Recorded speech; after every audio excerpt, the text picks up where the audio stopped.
Now, if you've used SAP systems for any length of time, you will be familiar with variants.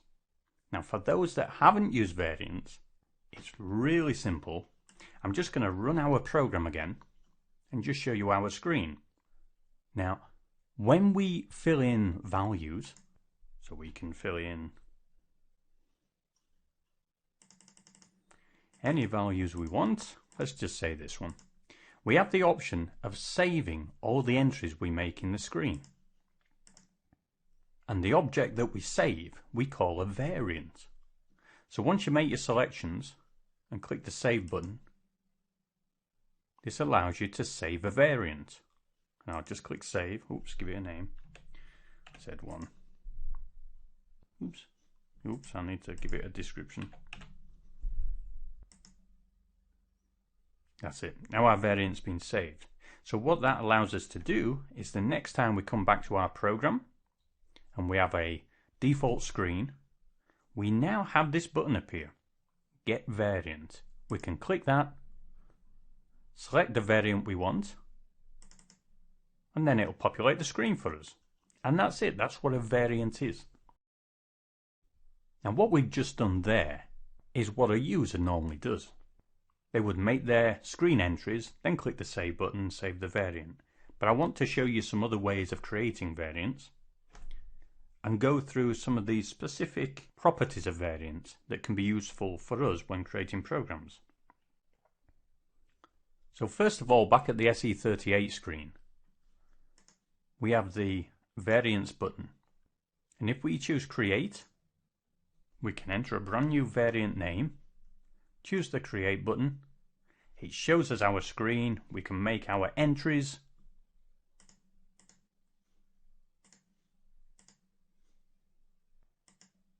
Give it a description.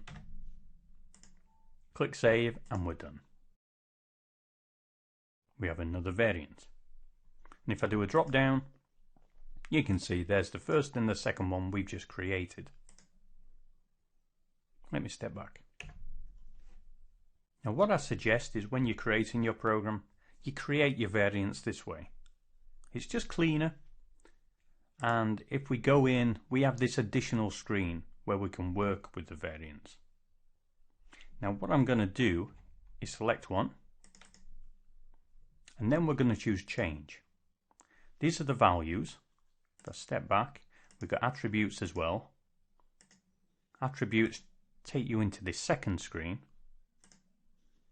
If you go to the values, then do Change, you then have the option of clicking the Variants Attributes button from there. Now let's work our way down this screen and have a look at the different attributes of a variant. Well, first of all, we have only for background processing. And when we create ABAP programs, quite often these programs, they might not be report programs, they might just be batch jobs. And we really only want to run them in the background. Maybe we only want to trigger them in the early hours of the morning to do some batch updates when no one else is around using the system. Well, we can save variants for those types of programs and specify only allow this variant to be used when the program is being run as a batch job in the background. And when this happens, that means we don't have to have the program on the screen. We can schedule the job to run overnight by itself without having to monitor it. The next option is Protect Variant, and this allows us, as you might guess, to protect the variant. It stops other users from being able to select the variant and using it on their reports. The next option down, Only Display in Catalog. Well, this basically makes the variant inactive. The variant will exist, but when a user does an F4 drop down to have a look at the list of variants, it won't show in the list. Now moving on down, we have this section in the middle, Field Attributes.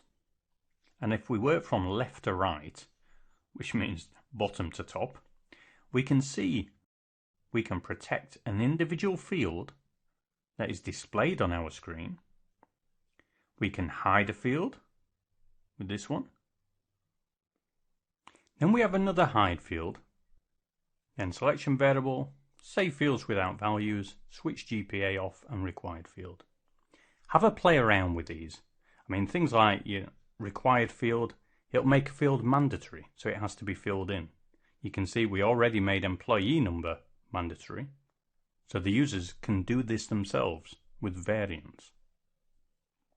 Now, in case you're wondering, the P and S down here, P represents parameter and S is select option. Now, just as a little practice, let's use some of these. And let's protect a field so that we can't change the values. Let's protect date of birth. Oops.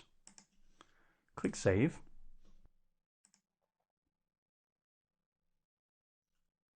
Now when we come back and run our report, oops, wrong one.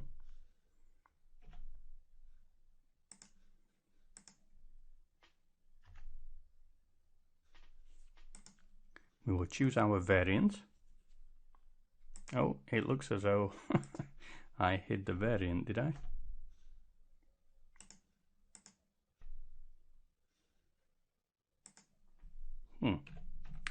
Z1, change.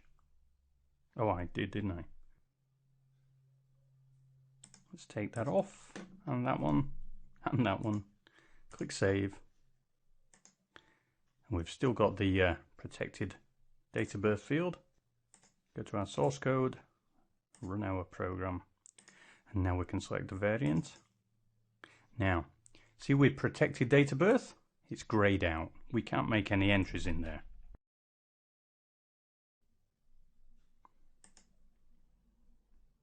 If we load another variant, then it opens it up.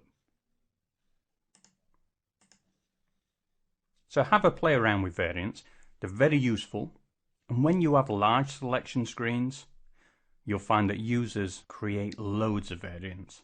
Because if you've got 30 fields to fill in, or maybe you've got 30 fields on the screen but only need to fill in, say, 6 or 7, users save variants so that other users can pick them up and use them without having to really fully understand everything on the screen. Every month they may save a variant that the rest of the team may use, so they are all consistent when running the reports. And by using the different options, the different attributes of the variants, they can remove fields to make it look a lot easier. They can protect fields.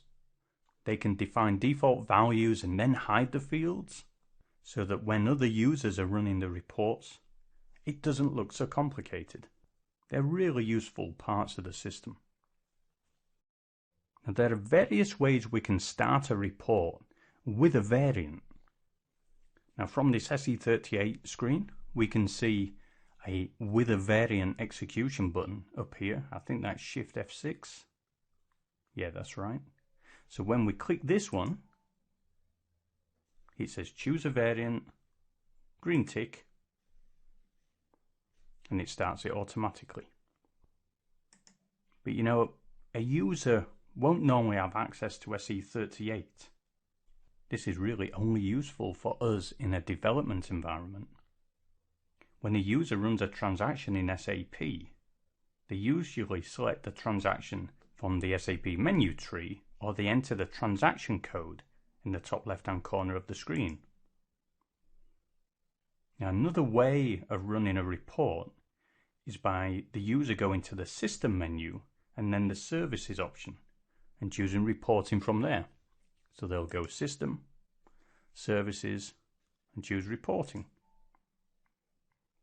Now this is like a real cut-down version of SE38. It takes away all the editing functionality and just allows them to select the program, and then they can choose to execute it directly or start with a variant.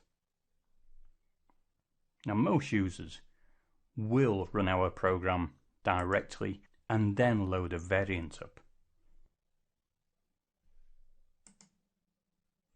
Now by using the Go To menu, as well as our little variant button, we can choose the variant option and we choose Get.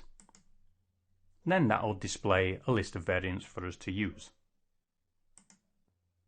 Once a variant's loaded up, then the user and you can just execute the program.